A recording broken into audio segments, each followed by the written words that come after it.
आज हम प्रश्न 5 पर चर्चा करेंगे। इसमें बता रहा है कि 2 की घात में चित्रात्मक प्रस्तुतिकरण का एक संभावित तरीका दिया गया है। चित्र में दिया गया है, किताब में चित्र दिया गया है, उसको हम क्या किया है, तो जो किताब में चित्र है उसी को हम क्या किया है, तो बोर्ड पे हम दर्शा दिए हैं। ठीक है, और याद रखना है कि सिर्फ क्या बता रहा है, घात में, 2 की घात में। ठीक है, देखो यहाँ 1 है, 2 है, 4 है, 8 है, 16 है। तो घात के बारे में कैसे हमको प्राप्त करना, जानकारी प्राप्त करना है, उसके बारे में हम चर्चा करेंगे। ठीक है, ध्यान दो, इधर ध्यान से देखो। अगर 2 का घात 0 है तो कितना होगा, 1। याद रखो, जिस संख्या के पावर में घात अगर 0 हो तो कितने बराबर होगा, 1 हो गया। फिर 2 का घात कितना, 1, कितना हो गया, 2। घात ऊपर क्या, जितने घात लिखा हुआ उतने बार हम गुना करेंगे। ठीक है, फिर क्या है, 2 के पावर कितना है, 2, क्या हो जाएगा, बोलो, 2 के पावर 3 क्या हो जाएगा, 2 के पावर 4 कितना हो जाएगा, 2 के पावर 5 कितना हो जाएगा। तो बता रहा है कि अगली संभावित तरीका क्या होगा।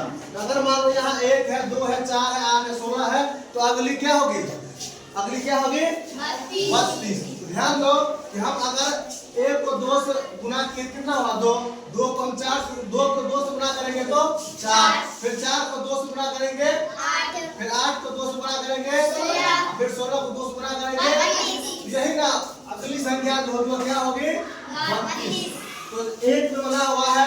ठीक है, 1 पे, 2 पे, 4 पे, 8 पे, 16 पे, 32 पे बनाना है, क्योंकि 16 तक दिया गया है। हमको 1 प्राप्त है, 2 प्राप्त है, 4 प्राप्त है, 8 प्राप्त है, 16 प्राप्त है, और अगली संख्या जो होगी क्या होगी, 32। और याद रखो, जिसका पावर 0 होगा, यानी घात 0 होगा, वो कितने के बराबर होगा, 1। तो याद दो, 1 को हम 2 से गुना किए तो 2 हो गया ना, 2 को हम 2 से गुना करेंगे, कितना प्राप्त हो रहा है, 4। फिर 4 को हम 2 से गुना करेंगे तो 8 प्राप्त हो रहा है ना।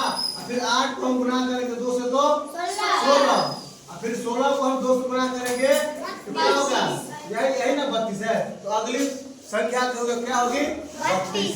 तो चित्र के अनुसार अगली संख्या क्या प्राप्त होगी, 32। तो यहाँ पे हमको 1 पे, 2 पे, 4 पे, 8 पे, 16 बना दिया है। अब क्या बनाना है, किस पे, 32 पे। ठीक है, बना लोगे ना, कोई दिक्कत नहीं सर, बस घात के बारे में प्राप्त करना है। सूत्र होता है, जब 8वीं क्लास में जाओगी तो प्राप्त है, वहाँ पे जानकारी मिलेगी कि x पावर 0 कितना होता है, 1, और घात के बराबर कितना होता है, 1। जिस संख्या का पावर 0 होता है कितने के बराबर हो जाता है, 1। जिस संख्या का पावर 1 है, 2 को हम एक बार गुना करें क्या होगा, 2 का पावर है, 2 का घात 2 है, 2 कितने बार गुना करेंगे, 2 गुने 2 बराबर कितना, 4। 2 के घात कितना है, 3, 2 गुने 2 बराबर कितना होगा, 8। 2 के घात कितना, 4, तो 2 गुने 2 कितना हो जाएगा, हुआ 16। 2 का घात कितना, 5 है, तो 2 को 5 बार गुना करना है, 2 गुने 2 बराबर कितना होगा, 32। आया समझ में, ध्यान से देखो। और अगली जो है संख्या 32 से क्या बनाना है, यही क्या बनाना है, चित्र बनाना है। ठीक है, तो हम किस पे बनाया है, घन पे। क्या बनाया है, चलो ध्यान से देखो, और फिर 32 पे घना का बना के दिखाओ। ठीक है।